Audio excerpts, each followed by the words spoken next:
And we're back to learning Gimp in a year, day 96. A little bit of an addition to, let's say the category, the chapter of fonts and text, because I've forgotten to add that there, but it's very important because we can find our installed fonts, for example, right here using Windows Dockable Dialogs fonts. That's everything that's inbuilt, but it's not really the set of fonts that's inbuilt in Gimp. What all of these programs like Gimp, Photoshop, all of them, what they do is they don't have inbuilt fonts. Instead, they just check your system, your CPU, and then they use the fonts that are inbuilt there. So when you want to add new fonts to Gimp, you don't really have to add them inside of the software. Instead, you have to add them to your system. And once again, that works for all programs like Photoshop, Inkscape, Affinity, whatever you can think of. They all use the font from a system. And a way to install one on your system is, for example, to go to a free font website here, thefont.com. You will find free fonts there. Let's just pick one by random here, Mooneygat. You have to be careful when you want to use them in commercial projects.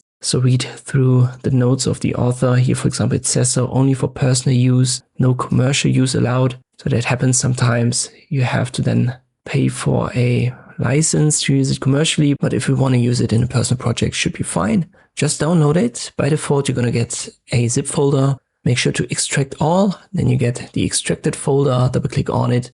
And there you need to find the open type file. In this case, we only have one file, but sometimes you have more. There might be kind of like an about, a help text, and maybe even a PNG or JPEG. In this case, we have the open type directly. Double click on it. This opens this menu, and here you have the option to print it at the top left and install it. You want to click on install, and then it's already installed inside of your system. For Gimp specifically, you will not find it directly.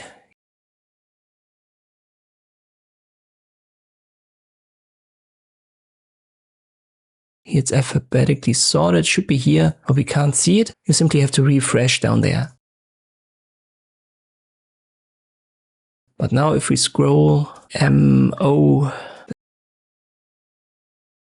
there it is, Mooneygat. Now Gimp can find it. So as I've said, it's installed now on your system, and technically you can also now use it in Photoshop, Affinity, as all of these programs just access what's already there on your system. One more thing to add, you can actually delete these folders now as they're installed. We don't need the zip folder anymore, and the extracted folder, you can just delete them and your font will still be available. And this is how you can add new fonts to Gimp. I hope this video was helpful. Thank you for watching, and I'll see you next time.